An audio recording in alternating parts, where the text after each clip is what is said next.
Yeah, absolutely. Well, thanks for coming. I think this whole crew's here on behalf of an Oral Roberts community and a Tulsa community that wants to see some success here. I think they want to see a elite volleyball program. I think they want to see young ladies who know how to take charge, not only off the court, because I think in recent years they've been doing that very, very well. They've been representing the school really well. But I think on the court, the product that we want to put out there is elite.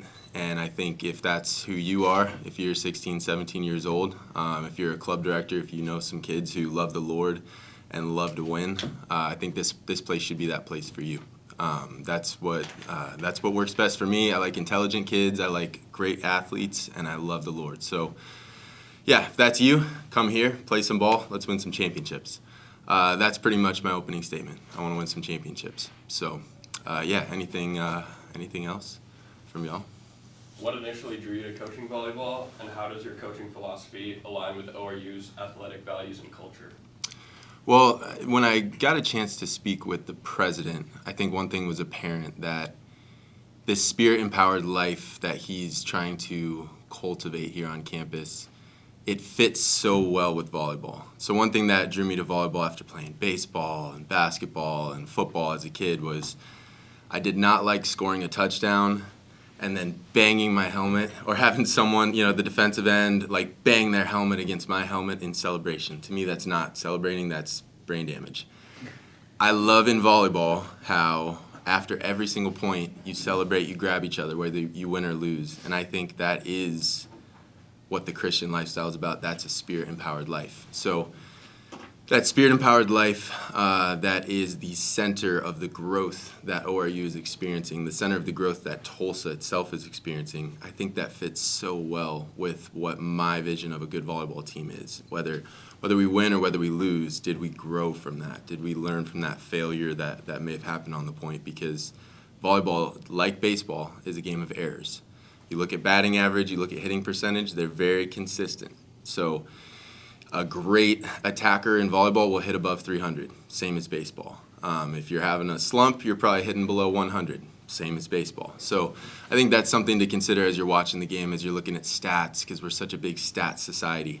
Look for those hitters that are above 300, follow them. That's what I'm looking for as I'm recruiting. But again, I think that's the kind of alignment that I see at ORU, is that spirit-empowered life. Man, it's fun. It's fun to be here. So far, all of the admin, all of the staff have been phenomenal to me and made this entrance into a new position really, really solid. And I think that's what the girls that play here will feel also. So, yeah. I'm Jeff. Hi, Jeff. Larry, by the way. I do the broadcast for volleyball for the ORU Sports Network. Sweet. So I'll see a lot of you next fall. I hope. I'm still going to be doing it.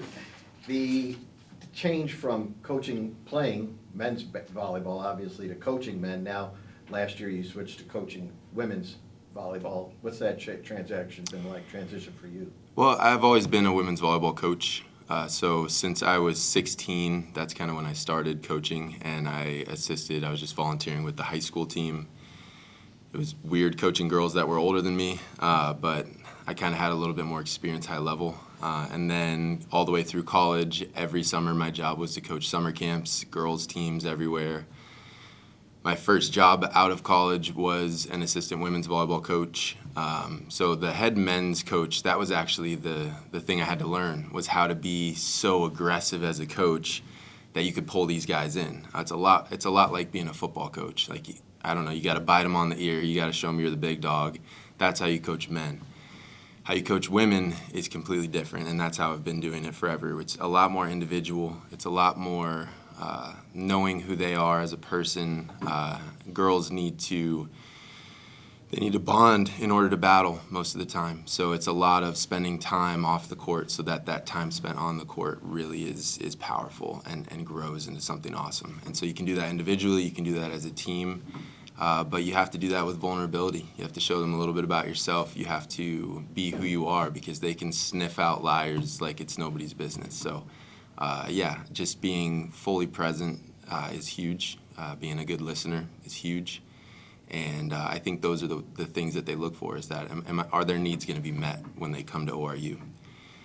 And that's what I'm looking for too. Are you going to meet the needs on the court that we need here too?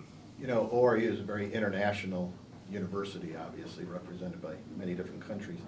Some of the best players that have played volleyball at ORU have come from Argentina, Brazil, Colombia, Spain, Croatia. Do you have a pipeline outside the country like that? Yeah, so that's one nice thing about my experience on the men's side playing volleyball is that I've played with guys from Poland, Sweden, Italy. I've played with guys from all over the place. So they all came from the club pipeline. So it's been really fun, just reaching back out to them and kind of rekindling that friendship, but also going, hey, who do you got around the area? They're all still kind of involved. So I've already been on a FaceTime with an international student, a PSA, which would be awesome for our school, and that's kind of the way I plan on going about it, is through the network I already have. And then the ORU faithful is really strong. I've had 5 to 10 alums reach out, some of them international, some of them from America, that have said, hey, if you ever need anything, I coach this club, or hey, I really want to see the Eagles rise again and like be great, so if you need anything here. So I'm really leaning into those things first, and then in about a week and a half, then I'll start going to the more professional route of maybe hiring somebody or whatever that might look like. But yeah, I would say going through the network that I already have is a big way. Good. What are some of the short-term and long-term goals you have for ORU volleyball? Short term, fill a team. We gotta have a full-on competitive team here. I'm still cruising through who my second assistant coach will be, so I'm gonna conduct a good search on that. Long term, I think we should be making the tournament in the next year or two. We should make the tournament for the conference, and then after that, I want to be playing in the championship match of the conference year 2. And then year 3, I want to make the tournament. So whether we win or get an AQ, and then year 4, I want to see if we can take down any of the big dogs. That's kind of the way I would see it. So it's a step-by-step plan. There's going to be some hardships. There's going to be some tasks that feel insurmountable. But, man, with God, all things are possible. So I firmly believe that. I have that crazed enthusiasm that, like, what's going to stop us? I mean, in this day and age with the transfer portal, you can go from 0 to hero real fast. So I'm hopeful that that's what we can do here. So far, the admin is super supportive of that. And so far, the girls, the returners that are here, that are staying, they're on board for that too. So I'm excited for that. What qualities do you prioritize when recruiting athletes to join the program, and how do you plan to attract top-tier talent to ORU? I think, so how I plan to attract top-tier talent is, I think the David versus Goliath mentality is really fun for about half of the girls. I think half of the girls don't want to do that. They don't want to be the David versus the Goliath. They would rather be Goliath and just keep squashing everybody. And whether I'm a big contributor on the team or not, I'll just sit the bench for 4 years while my team wins and I get to wear a ring. And what I would say to that is that I think something we have here is this unique opportunity to be a trailblazer, to be on the grassroots level of something that is growing back to what it used to be. Like being in the Elite Eight as a volleyball program within the last 20 years, that's huge. There's not many programs that get to say that. So it's not like this place has never won, can't win. No, that's not the case. This place is a winning culture. There is winning here. And I think the cool part about what we have is to sort of speak into that winning culture. And I think about half of the recruits I talk to are stoked on that. The other half are like, that seems hard. But if you're not afraid of getting your hands dirty, if you're not afraid of suffering through, maybe some tough losses, maybe some things that just fuel your engine a little bit early so that they fuel up the success of the future. I think those are the kind of kids. So I love intelligent kids. I love kids who are interested in the storyline of volleyball. I think volleyball is very story-based. You got to win at least 75 points to win a match. Most times you lose about 65 points in every win. So it's the margins are really narrow, and I think the storyline of volleyball is it's a game of runs, just like basketball. You score 4 in a row, they score 3 in a row. You score 4 in a row. You have to be able to align that story well with what the reality is. So intelligence is big. I think physicality is huge. I think girls with a good arm swing, and then with that attitude of like, I'm like a goldfish with my memory. I'm not going to hold on to points from 5 points ago. Like, I'll learn from it, but I don't need to keep it at the forefront of my mind. The ball is my focus. The teammates are my helpers. So that's kind of what I want to do. How do you plan to develop players not only as athletes and students, but also as spiritual leaders during their time at ORU? Yeah, that's one of the biggest tasks. My plan to develop the ladies during their time here as daughters of God is to speak into that identity as much as possible. I think identity is a big buzzword in today's culture, and I think identity just means who you are at your core. That's what it means. And so to me, that's a huge privilege, but it's also a big responsibility as a leader to speak to who they are as a person, who they were created to be. Man, that's some authority right there. And it's not through my authority, but through God's authority and through God's revelation that he says, like, before, you were called slaves, but I've called you friends. And I think they'll see a bit of that in me as their coach. I think I have a friendly disposition. I have a friendly way of going about it. But I think my way of speaking into their identity is to just continually open the door to let the Holy Spirit walk in and fill up their heart. Because there's way more that he can speak into about them than I ever could. And I'll be affirming, of course, and I'll be trustworthy, of course, and I'll be encouraging and all of those different elements. But I think the biggest thing is to continue to, preach the gospel as much as I can through my actions and just open the door. And the Holy Spirit's really good at walking in and sort of leading them through that door also. So it's not really up to me. The Lord's got it. I already know it. He's already promised that. So I'm just going to keep the door open and then do my part in being affirming and confident and helpful with that aspect. How familiar were you with the Summit League before taking this job? Honestly, I remember it when Creighton was in the Summit League. I used to love watching Creighton basketball. I believe they were in the Summit League back in the day. I might be misspeaking here, but I think Southern Illinois and Creighton always used to be really good at basketball. And with the Summit League, I remember it just being in the pipeline, being from Chicago. There was a lot of good teams up and down there. And so now as I look through it more on the volleyball side, I see that being a two-team conference, a two-bid conference, I don't know how you say that, but we had two teams from the Summit League make the NCAA tournament. That speaks a lot about the level of competition that we have. So I think it's not something that's insurmountable. I don't think it's going to take work, but I think you can go from 9th to 6th or 5th, and then from 5th to 2nd, and then 2nd to 1st. I think that's possible. I think it's going to take a lot of work, but the cultures and the traditions of the schools in the conference are thick. Like, they love their teams. There are a lot of college towns. There are a lot of programs that have storied success and rich traditions and coaches that have been there for a little while and doing things the right way. And so I'm really eager on a personal level to learn from them, learn from those coaches, to see the things they do really well and to sort of pick parts for my coaching acumen.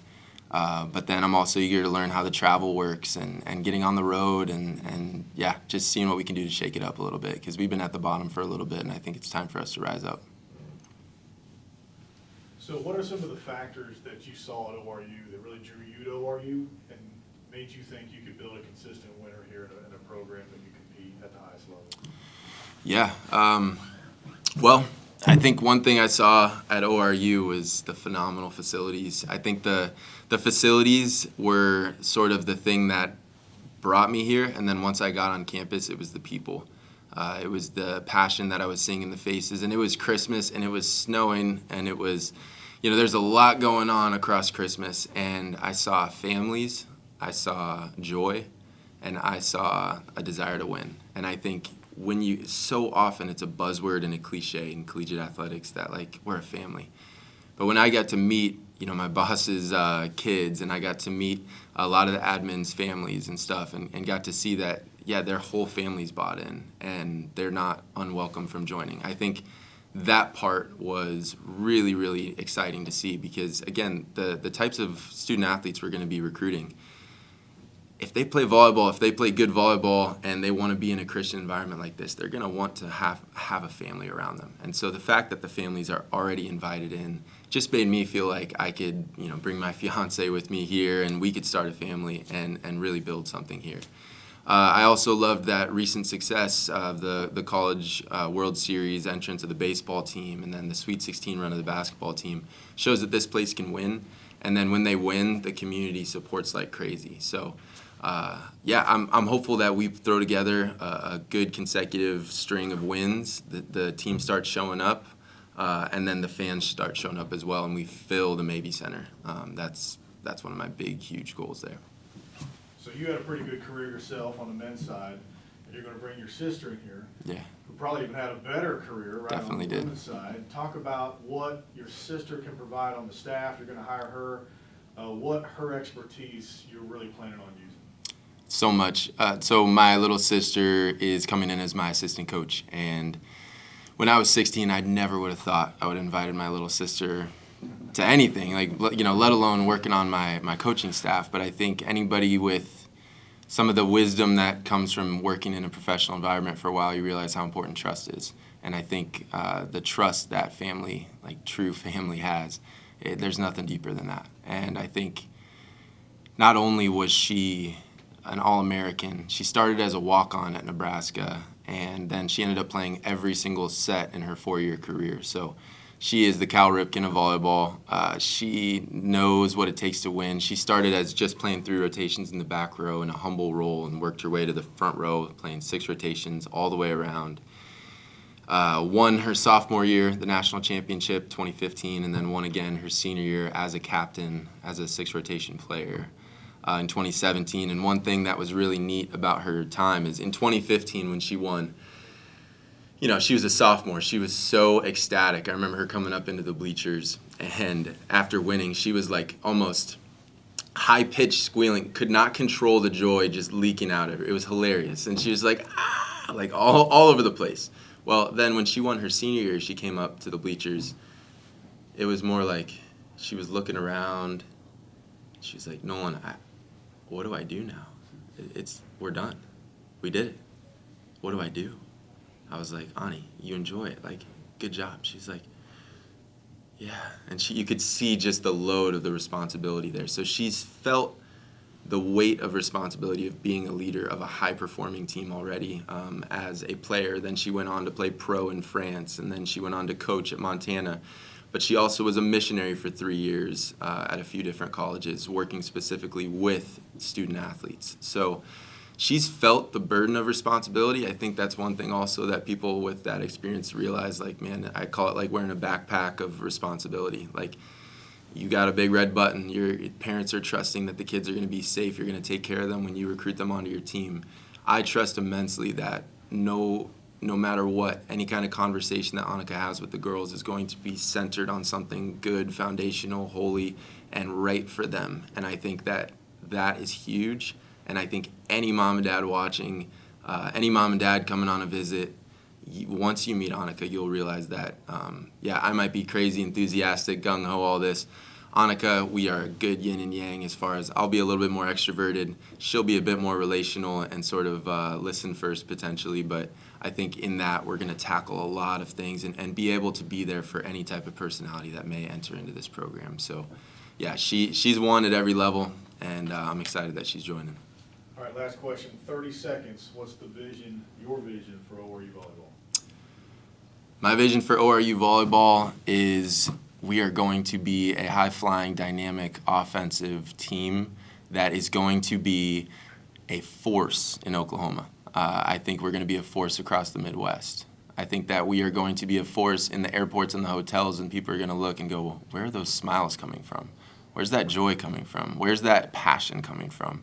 And I think through that joy, through that passion, through those smiles, through the victories, people will be led to Jesus Christ and see that he is the Savior. And I think that is my vision. And through winning national championships, in recruiting really well, in coaching well, in looking the part, I think we will show the way and lead the way in the NCAA for years to come.